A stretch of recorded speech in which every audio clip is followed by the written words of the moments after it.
So some people have been asking us what is a selective coating used in a solar thermal collector, why do we use it, and what does it do? So we set up a little demo here, side by side. These are both exactly the same material, copper plates, very, very thin copper plates, one coated with a selective emissivity coating, the one that looks kind of blue, and one coated with essentially carbon black paint. The difference between the two is carbon black has the same emissivity in the thermal infrared as it does in the solar or visible light spectrum. So it radiates heat just as well as it absorbs solar radiation. The selective emissivity coating emits very poorly in the thermal infrared, but collects nearly as well as just the plain carbon black does in the solar spectrum. So what we have here is we have two, again, identical plates hooked up to two identical thermocouples, both running into this digital pyrometer.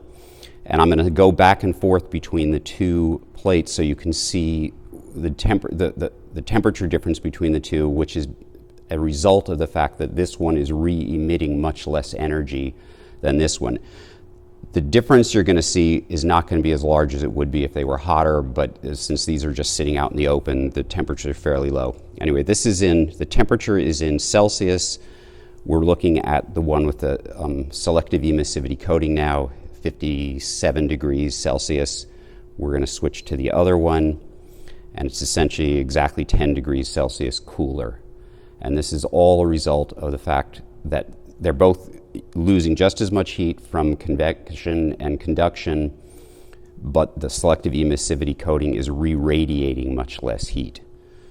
In a solar collector that's running at 100 C or 150 C, the difference would be much larger because the amount of radiation goes up with the fourth power of the temperature. Again, we'll go back and forth again. This is selective emissivity coating temperature. We got 56.7, and the non-selective emissivity, just black coating at 47.2. And I would just point out, carbon black actually absorbs radiation, solar radiation, slightly better than the selective emissivity coating does, but the amount of re-radiation is so much greater that it will still not run as hot. And again, this becomes very important if you're trying to reach high temperatures, as we do in our Tenkiv solar panel.